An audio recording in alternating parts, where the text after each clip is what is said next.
Où sont les Kemiti Warriors?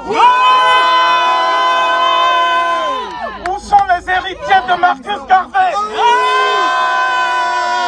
Où sont les enfants d'Anténor-sur-Mer? Où sont les enfants de Cheikh Anta Diop? Où sont les disciples de Kwame Nkrumah? Où sont les héritiers de Thomas Sankara? Kémites de tous les continents, unissons-nous! Vive libre ou mourir! Nous vaincrons! Levez la main! Levez le poing! La terre-mère! On est là pour Kama! L'Afrique n'est pas la terre des matières premières stratégiques, des matières premières énergétiques. L'Afrique est le berceau de toute l'humanité et la matrice de toutes les civilisations du monde. C'est de l'Afrique qu'est parti, il y a très longtemps, il y a 200 000 ans, le souffle de l'esprit qui a irradié tous les autres continents. C'est de l'Afrique qu'est partie l'épopée que nous appelons l'Odyssée de l'espèce humaine dans l'espace planétaire. L'Afrique n'a pas seulement donné à l'homme lui-même. L'Afrique a donné à l'homme l'humanisme, l'amour de la vie et de l'être humain.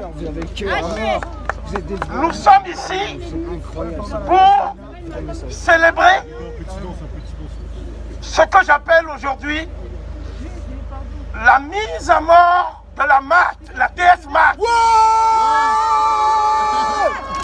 Ceux qui ont attenté à la vie de George Floyd pendant 8 minutes et 46 secondes, ils ont appuyé sur son cou pour qu'il ne puisse pas retrouver le souffle de vie.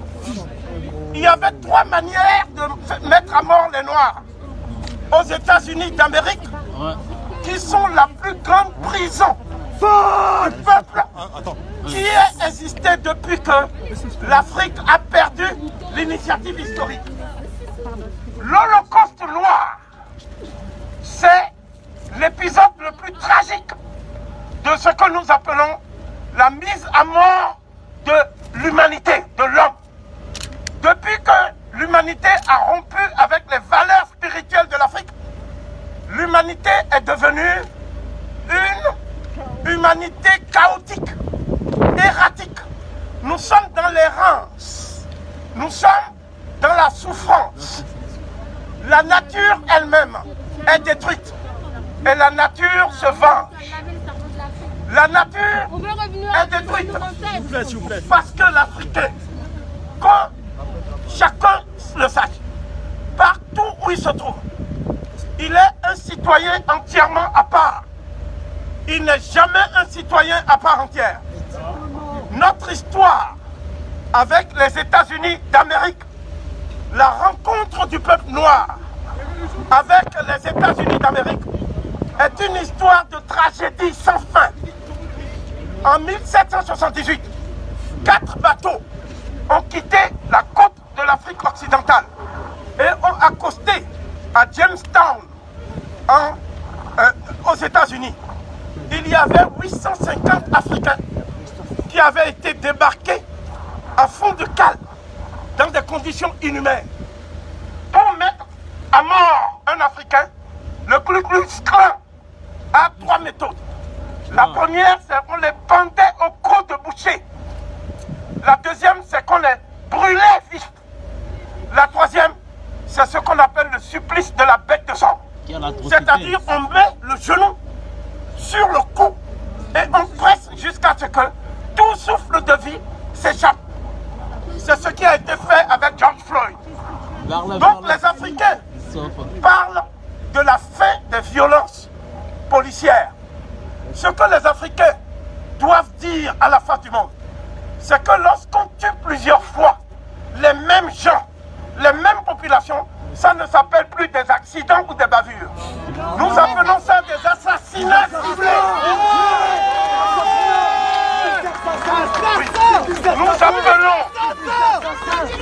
des assassinats ciblés dont le peuple africain est victime depuis plus de 5 siècles. C'est l'Afrique qui a enrichi les États-Unis d'Amérique. Qui l'a construit. Ce sont les Africains qui ont bâti pierre à pierre ce qu'on appelle la puissance des États-Unis d'Amérique, qui n'est rien d'autre que la puissance de ce qui peut s'effondrer du jour au lendemain. Parce que les pierres ne sont pas meilleures que le cœur des êtres humains. Les pierres, c'est rien du tout. Non, s'il te plaît. Basée sur la matière est une puissance qui est vouée à la volonté de l'esprit. Donc, la France aussi. En France, il y a des professions qui sont actuellement déshonorées. C'est le cas de la profession de police. Parce que tous les policiers ne sont peut-être pas racistes, mais les policiers, certains policiers, ont fait des témoignages et ont dit comment ils font des ratonnades, comment ils courent pour chasser du nègre, comment ils font du chiffre sur ce que j'appelle la traque des nègres de banlieue. Ces nègres des lieux bannis de la République qui n'ont aucun droit. Nous ne sommes pas en train de stigmatiser la police. Nous sommes en train de stigmatiser la négrophobie institutionnalisée en France.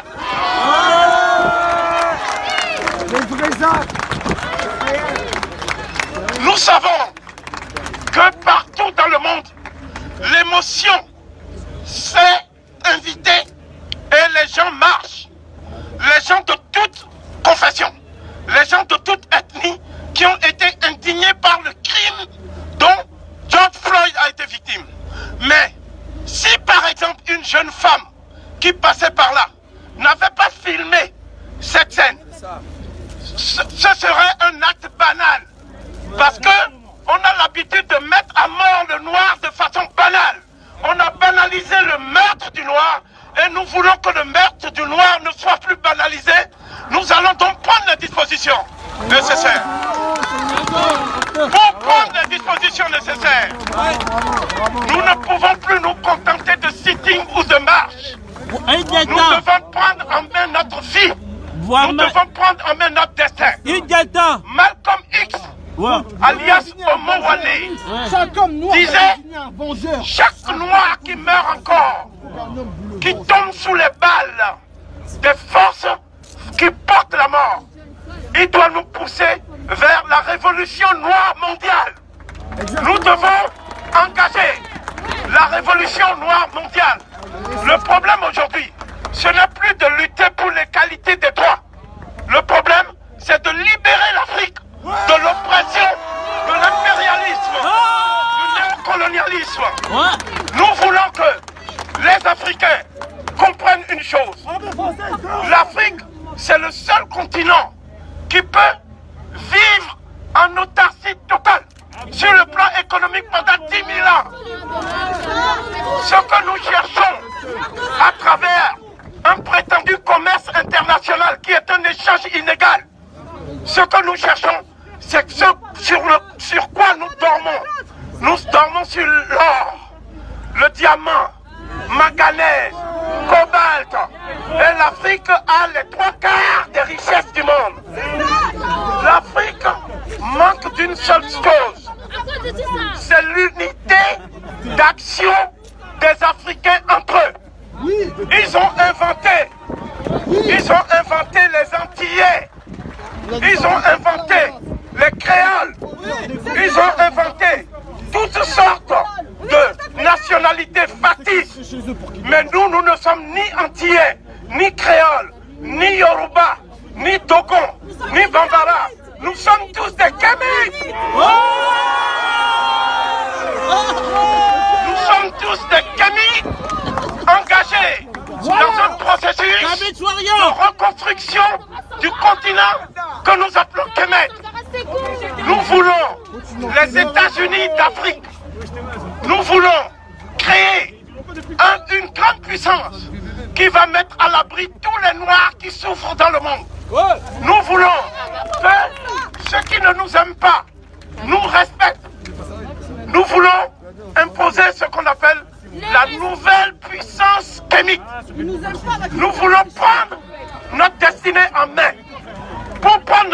Germain, nous devons créer un lobby de tous les kémiques de France. Nous devons créer un lobby de tous les kémiques du monde. Ce lobby, c'est ce qu'on appelle un réseau d'entraide, de solidarité et de partage, basé sur les mêmes valeurs, les mêmes intérêts, mais aussi, je dirais, la même vision du monde que nos ancêtres nous avaient légué.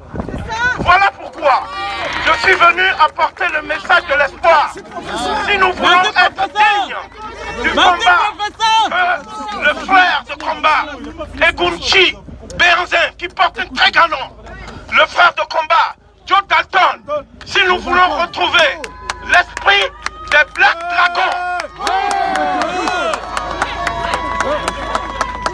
faisons en sorte que l'Afrique à son tour bouge.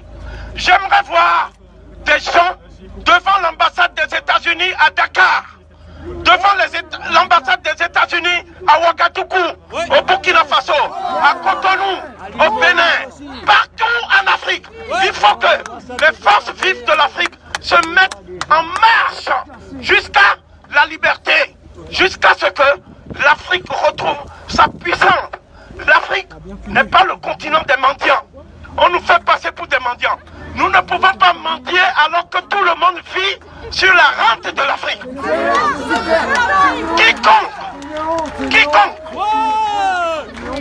Quiconque sème la colonisation récolte l'immigration. Nous ne sommes pas des immigrés. Nous sommes des combattants de la liberté de l'Afrique qui sont en exil du fait de l'exploitation de notre continent. Le moment est venu de préparer le grand retour. L'Afrique entière nous attend. Au Ghana, les Noirs américains sont accueillis. Ils ont la nationalité ghanéenne. En Éthiopie, partout, le peuple africain jusqu'ici, à genoux, le peuple africain jusqu'ici humilié, s'est mis debout et a décidé de faire ce qui s'est passé entre le 14 août 1791 et le 22 août 1791. 1000 personnes se sont retrouvées aux Mornes Rouges autour de d'une maman qui s'appelait Afa Ntou Imana et aussi d'un papa qui s'appelait Abokimana, c'est-à-dire Boukman Touti. Et ils ont prêté le serment, le grand serment du bois Caïmoun. Ils ont dit qu'ils veulent renouer avec le Dieu des ancêtres. Ils veulent renouer avec les valeurs ancestrales. Ici, nous sommes sur une place sacrée. Sur cette place, ils ont guillotiné le roi de France. Ils ont fait un régicide en face de nous. Mais ils ont placé aussi un objet sacré, notre obélisque, là même où ils ont guillotiné leur propre roi. Nous voulons que tous les objets de l'Afrique qui lui ont été volés lui soient restitués. Nous sommes là pour prendre notre bien. Je voudrais que chacun ici communie autour de Cheikh Anta Diop, le grand savant, l'homme qui a redonné au peuple noir sa mémoire collective, sa mémoire historique. Cheikh Anta Diop écrivait dans son ouvrage intitulé Antériorité des civilisations nègres, mythe ou vérité historique, la phrase sur laquelle nous allons communier et nous allons nous retirer. Il écrivait ceci. Aujourd'hui encore, de tous les peuples de la terre, le nègre d'Afrique noire seul peut démontrer de façon exhaustive l'identité d'essence de sa culture avec celle de l'Égypte pharaonique, à telle enseigne que les deux cultures peuvent servir de système de référence réciproque. Il est le seul à pouvoir se reconnaître encore de façon indubitable dans l'univers culturel égyptien. Ici, sans chez lui, il n'y a point de dépaysé comme le serait tout autre homme qui soit indo-européen ou sémite. Autant un occidental aujourd'hui encore, en lisant un texte de Caton, ressent l'écho de l'âme de ses ancêtres, autant la psychologie et la culture révélée par les textes égyptiens s'identifient à la personnalité nègre. Et les études africaines ne sortiront du cercle vicieux où elles se meuvent pour retrouver tout leur sens et toute leur fécondité qu'en s'orientant vers la vallée du Nil. Réciproquement, l'égyptologie ne sortira de sa sclérose séculaire, de l'hermétisme des textes, que du jour où elle aura le courage de faire exploser la vanne qui l'isole doctrinalement de la source vivifiante que constitue pour elle le monde d'être. Qu'émitent de tous les continents, unissons-nous, vive, vive ou mourir.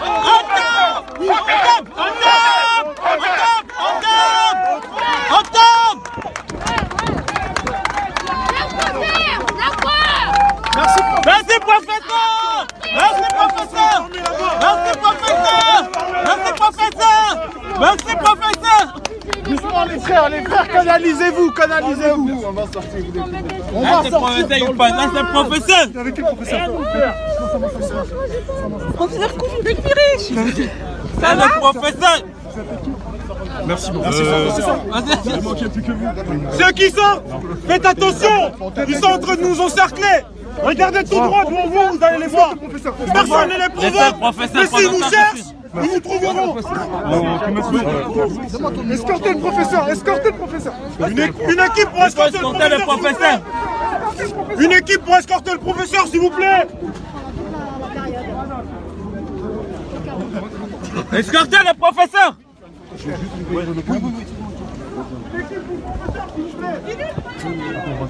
Merci. Et le câble.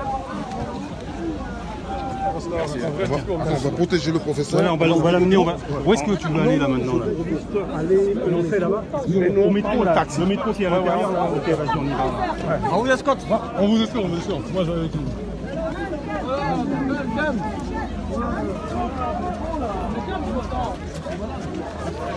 Escortez le professeur!